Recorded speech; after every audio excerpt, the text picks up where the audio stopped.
Imaginemos a seguinte situação. Preparamos uma mala para uma viagem há muito desejada. A viagem de uma vida, não é?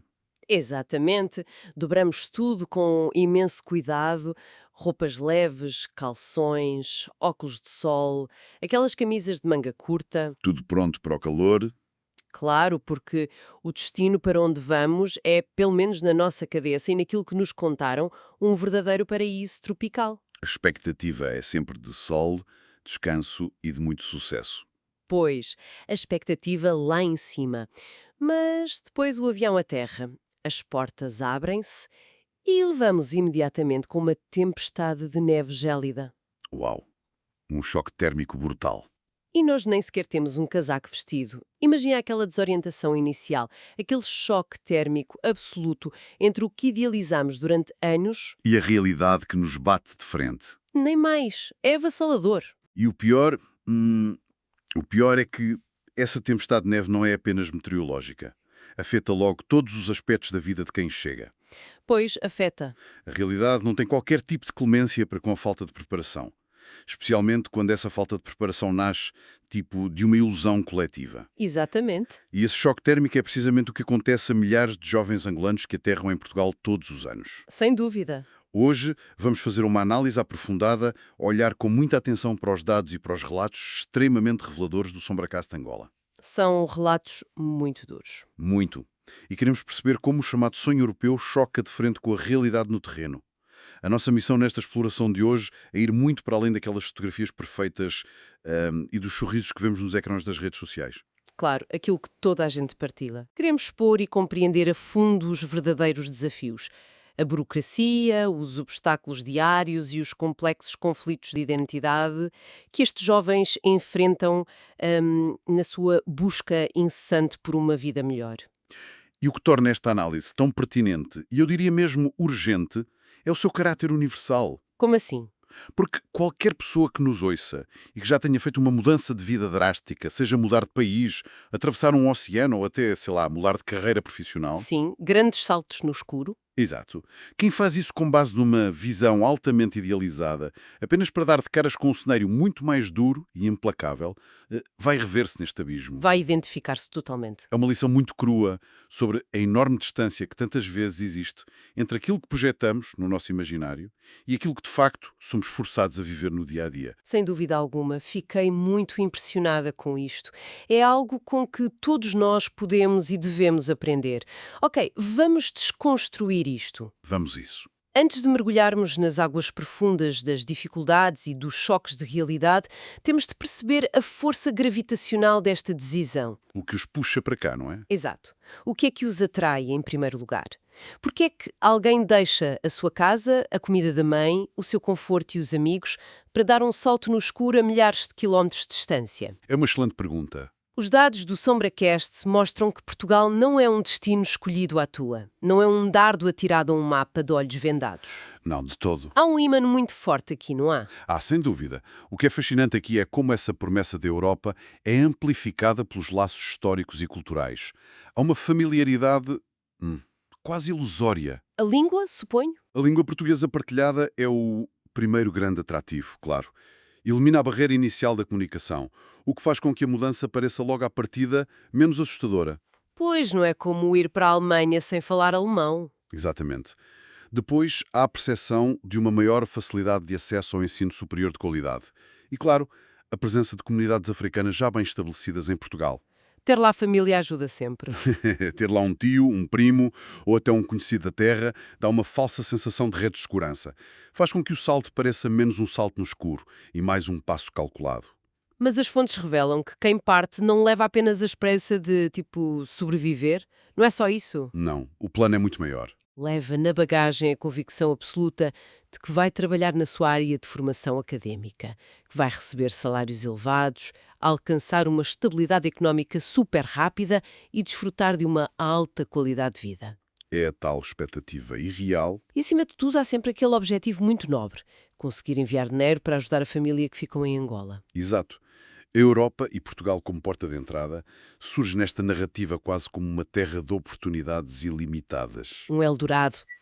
A ideia perigosa de que o mérito e o esforço serão imediata e justamente recompensados. É quase como se estes jovens estivessem a ler um daqueles folhetos turísticos de luxo impressos em papel brilhante. Uma excelente analogia. O folheto mostra apenas o pôr do sol perfeito, o monumento histórico sem filas e o coquetel à beira-mar.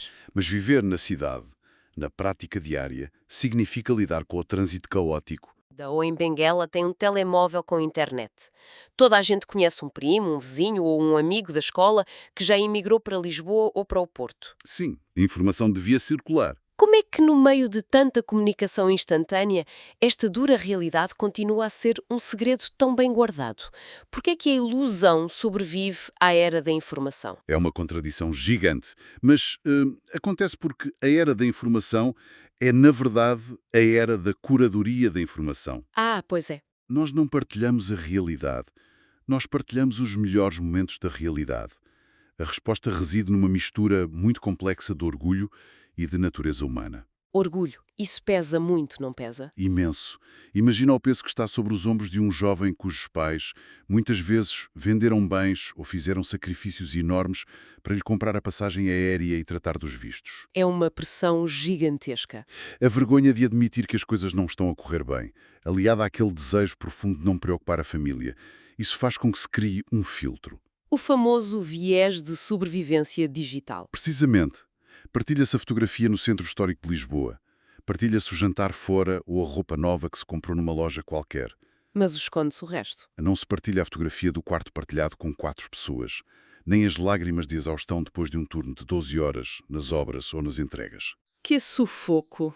A ilusão sobrevive e até ganha mais força, porque é ativa e diariamente alimentada por aqueles que já estão a sofrer com ela. É um silêncio construído para proteger o próprio orgulho e o coração de quem ficou em casa. É fascinante, mas tem um lado profundamente trágico. Muito trágico mesmo.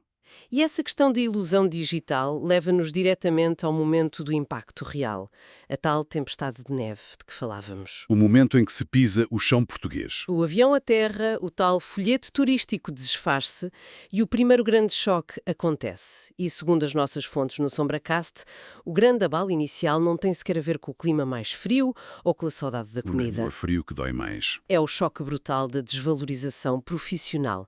É aquele momento em que a pessoa percebe que o seu diploma universitário não vale quase nada ali, pelo menos no imediato. É um muro de burocracia intransponível.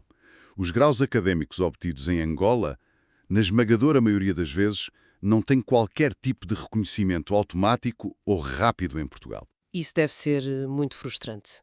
É horrível. E o problema não é apenas o facto de não ser automático. O problema são os mecanismos do processo de equivalência em si. Então, mas como é que isso funciona na prática? Porque muitas vezes ouvimos falar nas notícias em processo moroso. Mas o que é que isso quer dizer para quem lá está no terreno? Quer dizer que a pessoa chega com, por exemplo, um diploma de engenharia civil de uma excelente universidade angolana. Um profissional super qualificado. Exato. Vai a uma universidade portuguesa para pedir equivalência.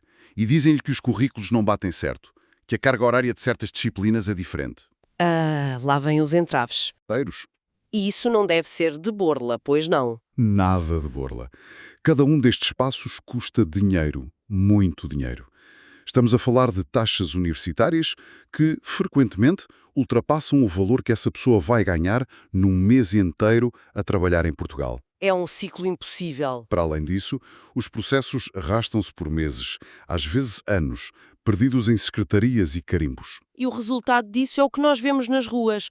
Vemos engenheiros civis com anos de experiência a entregar comida de bicicleta à chuva. É a realidade de muitos estafetas. Vemos licenciados em economia a servir à mesa ou pessoas com mestrados a limpar escritórios de madrugada e a atender chamadas naqueles call centers intermináveis. Trabalhos que não exigem qualquer tipo de qualificação académica. Alcançamos o nível máximo, temos o melhor equipamento, conhecemos as regras, temos a nossa rede de contactos e o nosso prestígio lá na nossa terra. E de repente? De repente mudamos de consola.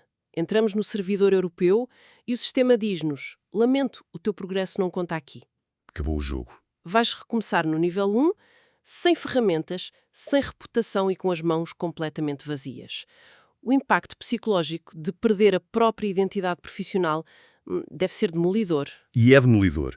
Porque a identidade de uma pessoa, especialmente nestas idades em que estão a construir o seu caminho, está muito ligada àquilo que ela faz e estudou para ser. Claro, a profissão define-nos muito. Quem era o doutor ou o engenheiro na sua terra natal passa a ser apenas o rapaz das entregas ou a rapariga das limpezas. Perdem o nome. Tornam-se literalmente trabalhadores invisíveis nas engrenagens das grandes cidades. Mas há aqui uma coisa que me faz muita confusão, e eu questiono isto de forma incisiva perante as fontes. Portugal tem falta de mão de obra qualificada em vários setores, não tem? E imensa falta em várias áreas técnicas e especializadas. Então, não será isto um desperdício colossal de talento e de capital humano para o próprio país de acolhimento? É um desperdício enorme. Não estamos apenas perante um drama pessoal destas pessoas, mas sim perante uma ineficiência sistémica brutal de Portugal. O país recebe pessoas altamente motivadas e com formação superior, mas absorve-as diretamente no mercado de trabalho precário. É uma perda incalculável para ambas as partes. É que o mercado onde estes jovens são obrigados a inserir-se para sobreviver, no imediato, a construção civil, a logística pesada de armazéns, as limpezas... As tais entregas por aplicações. Sim, as entregas. É um mercado caracterizado por uma precariedade extrema. E os mecanismos destas plataformas, por exemplo, são desenhados para maximizar o tempo de trabalho do indivíduo. Não há horários das 9 às 5 ali. Claro que não. A pessoa não trabalha 8 horas. O algoritmo muitas vezes obriga a estar disponível 12, 13 horas nas ruas, ao frio e à chuva, só para conseguir tirar um rendimento que justifica o esforço físico. Que loucura! Portugal perde a oportunidade de integrar cabeças pensantes, inovação e conhecimento e limita-se a usar estas pessoas para preencher lacunas de trabalho meramente braçal. É uma dinâmica em que, lá está, toda a gente fica a perder. Sem dúvida. Mas vamos ser pragmáticos. Recomeçar no tal nível 1 podia até ser tolerável. Como assim? Podia ser encarado como uma fase de transição, uma espécie de rito de passagem. Do género, apertar o cinto durante 1 ou 2 anos, aguentar firme a tempestade.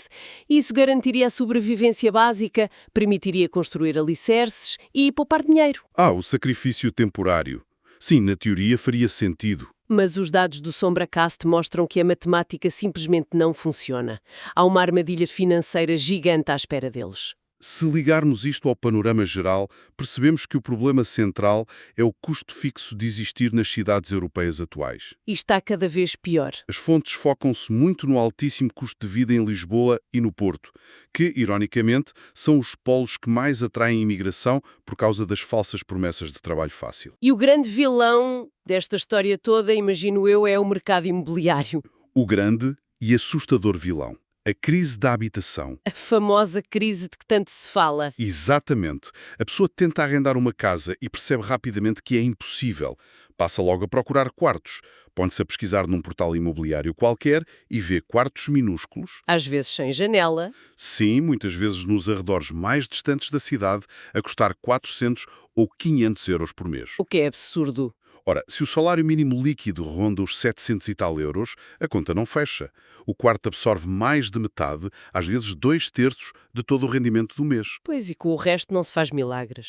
Isto força os jovens a partilharem a mesma casa com 8, 10 pessoas ou até a dividirem o próprio quarto e a mesma cama em regime de turnos. As famosas camas quentes é desumano. Ficam a sobrar aqui 200 euros? Se tanto. 200 euros para pagar o passe dos transportes, para comprar comida num supermercado onde a inflação se faz sentir todas as semanas, para pagar o tarifário do telemóvel para conseguir trabalhar nas tais aplicações e falar com a família. E pagar impostos, claro. A capacidade de poupança, que era, afinal de contas, o pilar central do sonho europeu, esfuma-se logo no primeiro mês. Desaparece completamente. Ficam presos numa espécie de armadilha de subscrição. Estão a pagar a totalidade do seu tempo e energia apenas pelo direito de existir na cidade, sem conseguirem avançar um único milímetro na vida. E é essa impossibilidade matemática de poupar que gera a grande angústia. Porque o plano original não era apenas ir para Portugal viver num quarto desconso de trabalhar 12 horas por dia. O plano era prosperar. E é aqui que a coisa fica mesmo interessante. E, por interessante, quer dizer incrivelmente asfixiante para quem lá está. A pressão não vem só de um lado. Exatamente, porque o imigrante não está apenas a lidar com os preços absurdos de Lisboa. A pressão vem de 2 frentes em simultâneo. Estão entre a espada e a parede. De um lado, está a ser esmagado pelo custo de vida europeu. Do outro lado do oceano, continua a ser esmagado pela pressão social e familiar do seu próprio país de origem. A família não tem noção da realidade de cá. As fontes mencionam que a família em Angola assume quase por defeito que se estás na Europa, ganhas em euros, logo és rico. E é a velha máxima. A geografia altera a percepção de sucesso. Pois é, A família em Angola está a braços com as suas próprias dificuldades económicas severas. Quando a tia precisa de medicamentos caros ou o primo precisa de ajuda para comprar um computador para a escola, para quem é que eles vão ligar? vão ligar para o jovem que está na Europa, claro. Exato.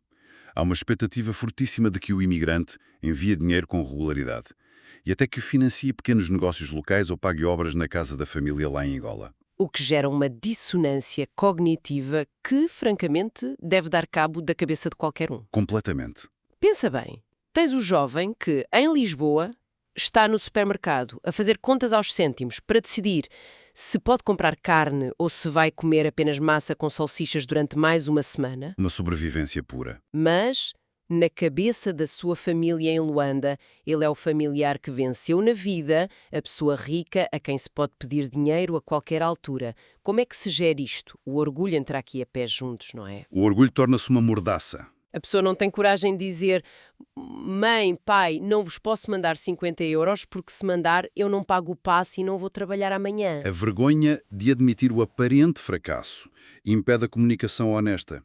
E a pressão sentida pelo imigrante não é apenas de irritação pelos pedidos constantes. É um peso na É consciência. sentida como uma obrigação moral esmagadora. É um dever, tipo quase sagrado, de retribuir os sacrifícios que a família fez para que ele pudesse viajar em primeiro lugar. Então o que é que eles fazem? Muitos optam por mentir por omissão.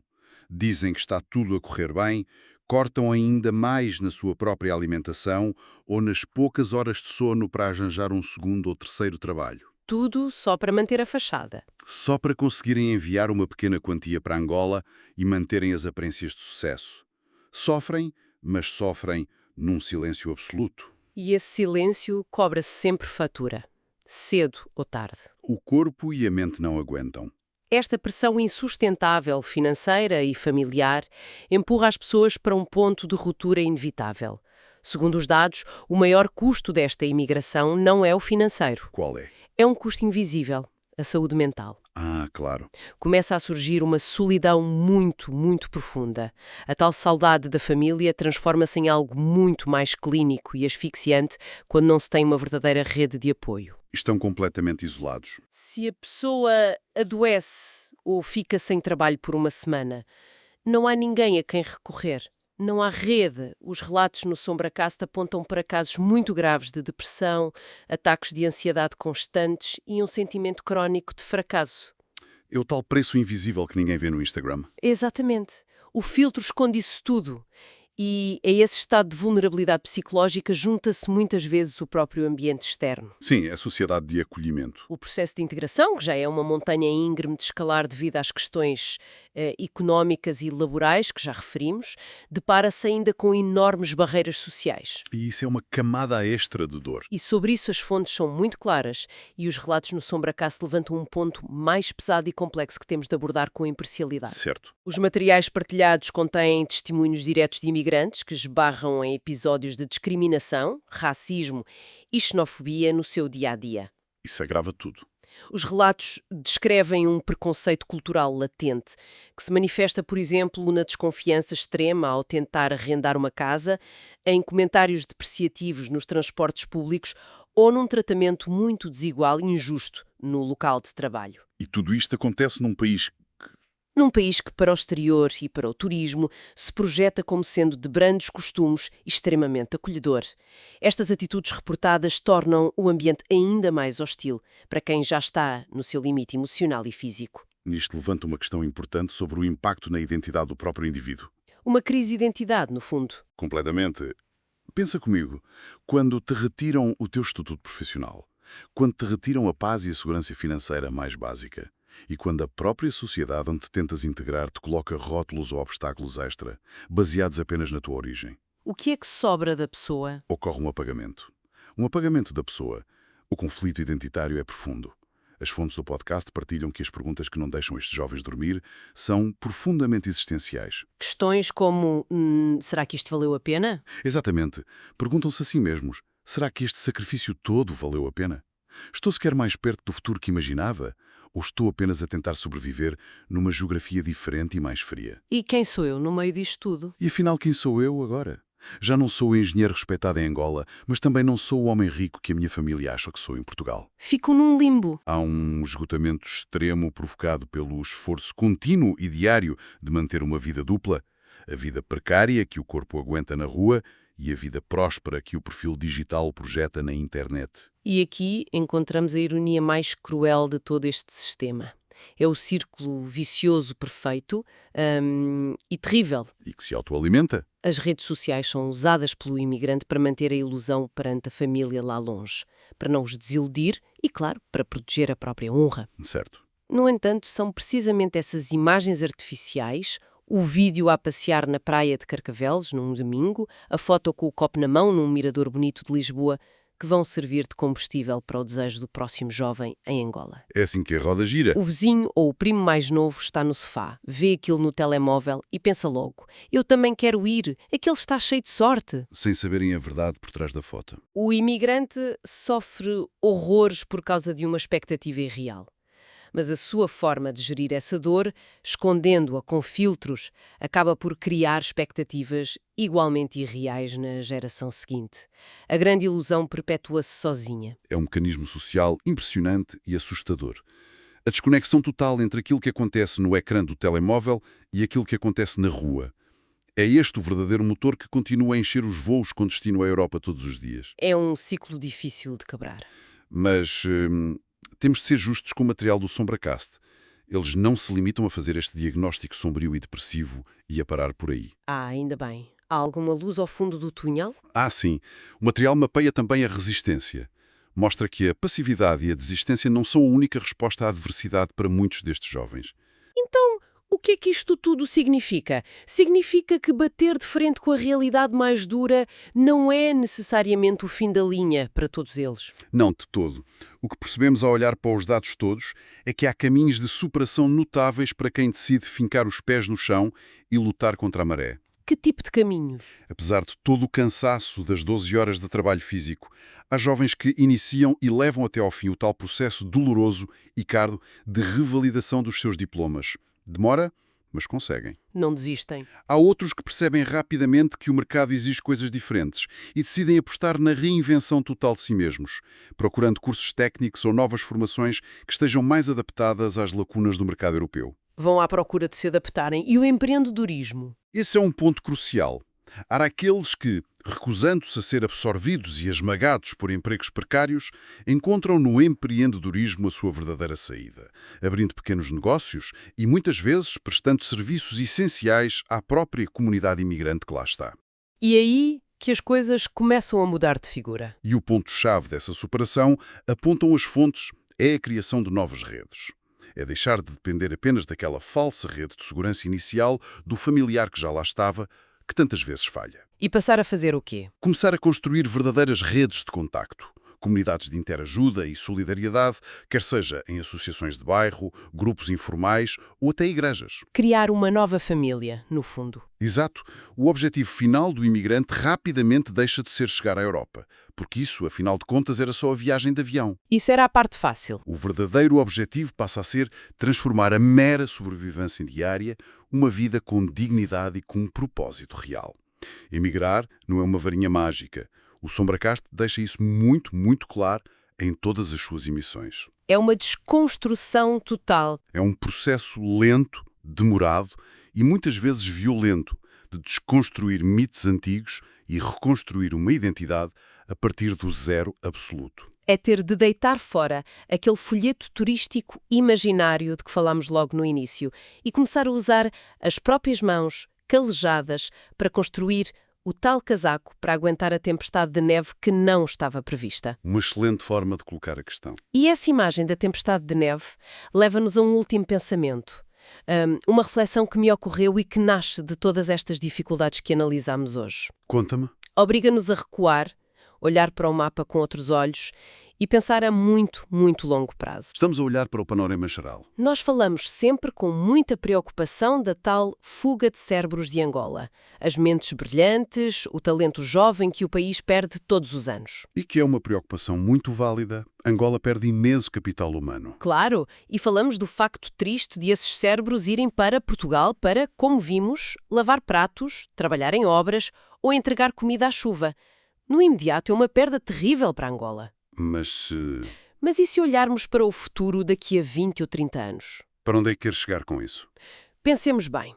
O que é que acontece ao caráter de um ser humano que é submetido durante anos a esta verdadeira prova de fogo?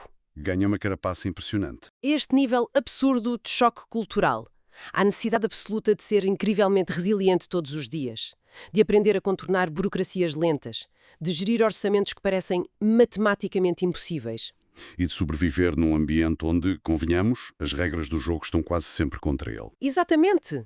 Será que esta experiência duríssima, esta verdadeira odisseia de extrema adversidade na Europa, não estará, de forma completamente não intencional, a forjar uma nova geração de indivíduos super resilientes? É uma perspectiva muito interessante, de facto. Uma geração que sabe exatamente como construir algo a partir do zero absoluto, que caiu e se levantou tantas vezes. E que, portanto, já não desiste perante o primeiro obstáculo. Indivíduos forjados a ferro e fogo. Se um dia, quando o contexto lá for o certo, estes jovens decidirem que é hora de fazer as malas novamente e regressarem a Angola, não trarão eles consigo algo muito mais valioso do que os meros euros que nunca conseguiram poupar em Portugal? Vão levar uma bagagem invisível, mas poderosíssima. Não trarão uma capacidade de adaptação, de gestão de crise e de visão estratégica brutal, aprendida na pior das escolas? A escola da vida dura na Europa. Será que esta duríssima escola da vida os transformará nos verdadeiros líderes, nos empreendedores de sucesso e nos grandes catalisadores da transformação económica e social do seu próprio país de origem? É uma ideia muito poderosa. A mesma mala que chegou cheia de ilusões e apanhou neve, pode muito bem um dia voltar a casa cheia de ferramentas e com uma resiliência capaz de construir um futuro totalmente diferente para Angola. É sem dúvida um pensamento para nos acompanhar nos próximos tempos. Fica o desafio e a reflexão final para quem nos ouve. Até à próxima.